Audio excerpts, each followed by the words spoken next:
السلام عليكم ورحمة الله وبركاته. ازيكم يا حبايبي؟ عاملين ايه؟ يا رب تكونوا بألف خير. النهارده هنعمل مع بعض حبة بليلة من الآخر. مش هتكلفنا يعني كتير. غير ان انا هجيب ربع كيلو قمح. انا نقيته كويس قوي قوي وغسلته كويس كده كام مرة، ونقعته كده. لما الاقي المية بتاعته خلاص نطفت، خلاص اسيبه يتنقع لمدة ساعتين او 3 ساعات، يعني ما زودش عن ساعتين 3 في النقع. خلاص.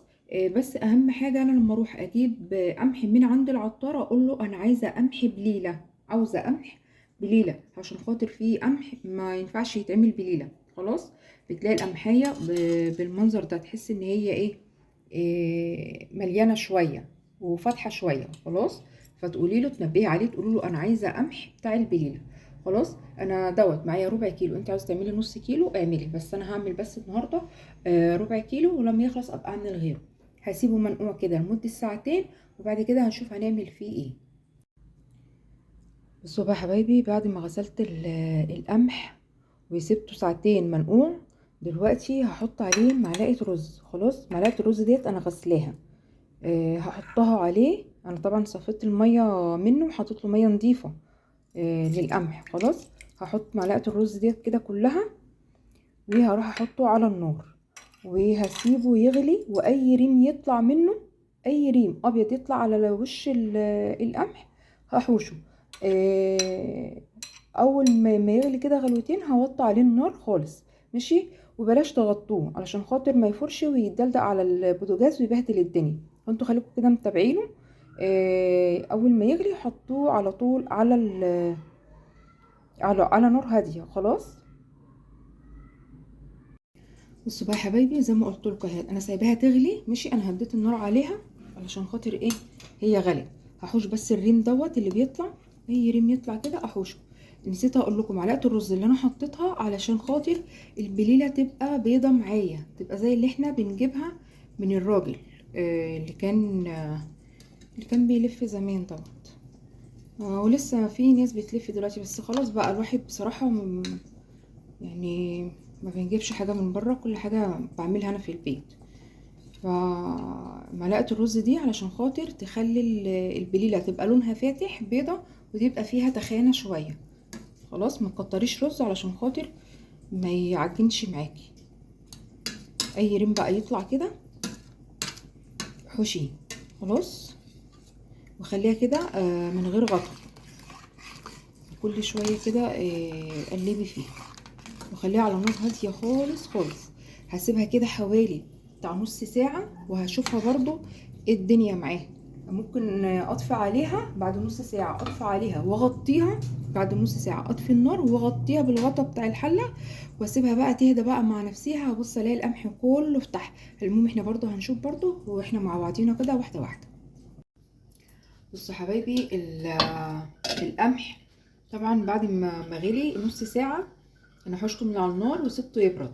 خلاص. ففتح معايا كده، وبعد كده حطيته تاني على النار يغلي كده غلوتين، وبعد كده هحط عليه السكر.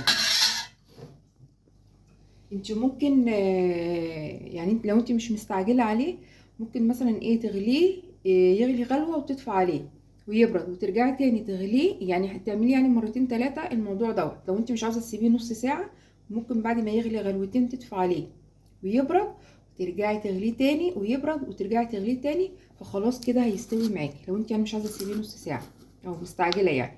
هحط بقى حبه السكر. السكر برضو هيبقى حسب الرغبه.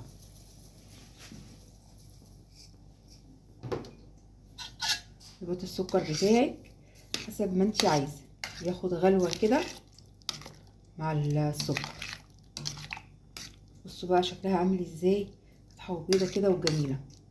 ولو سبتوه زي ما قلت لكم، لو عطيتوه غلوه ويبرد وتدوه غلوه تاني ويبرد، هتلاقوه احلى من كده كمان. بس طبعا عشان خاطر احنا مستعجلين عليه، عشان انا طبعا يعني الوقت متاخر كمان، فانا عايزه اعمله لهم قبل ما اخش انام.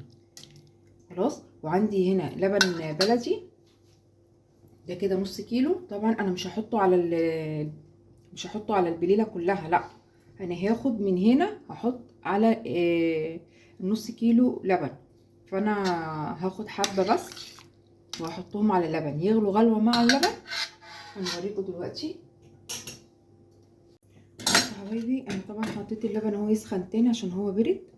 وبصوا البليله عملت ازاي، تخنت اهي.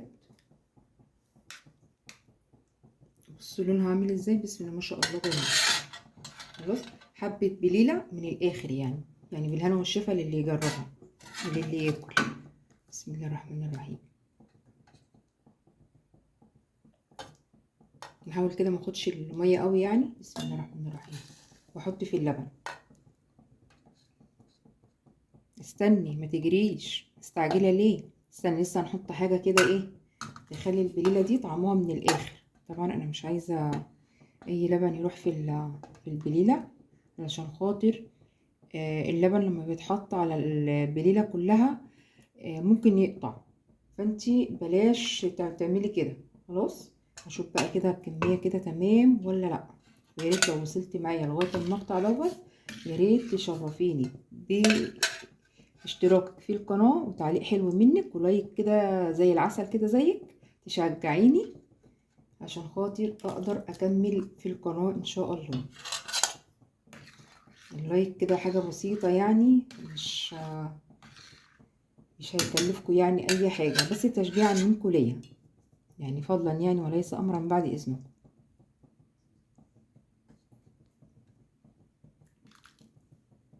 حبه بليله بقى يدفونا كده في الجو التلج دوت. ماشي يعني، بصراحه حبه بليله من الاخر من الاخر بجد. بالهنا والشفا يا رب للي ياكل. بصي بقى، كيس فانيليا ماشي، يخلي البليله طعمها تحفه. اي حاجه تانية بقى انت عاوزه تحطيها على البليله. بسم الله الرحمن الرحيم. لو عندك فانيليا سايله حطي ايه، حطي منها. خلاص، انا هحط كيس واحد على الكميه دي. لو انت عاوزه تحطي تزودي كميه ماشي، زودي وزودي كمان الفانيليا. هتاخد غلوه واحده بس، هغليها غلوه واحده مع اللبن عشان القمح يشرب من اللبن وخلاص. هطفي عليها ماشي، وهنروح هنحطها في الكاسات ونشوفها مع بعض. اهو يا حبايبي انا خلصت البليله. يا ريت تعجبكم ويا ريت تجربوها وتقولوا لي في التعليقات عملتوها ولا لا. بس ان شاء الله تجربوها وتعملوها تعجبكم باذن الله، وبالف هنا وشفا للي يجربها ويدوقها. يا ريت يا ريت اللي بيتفرج على الفيديو يعمل لي لايك ويكتب لي كومنت حلو كده وتقولي لي بتتابعوني من انهي بلد. كانت حاجة خفيفة كده وحاجة حلوة وتدفينا في الساعة اللي احنا فيها ديت. يا رب الفيديو النهاردة يكون خفيف عليكم وما يكونش تقيل. اقول لكم ايه، السلام عليكم ورحمة الله وبركاته. كانت معاكم هدى عبد الحكيم.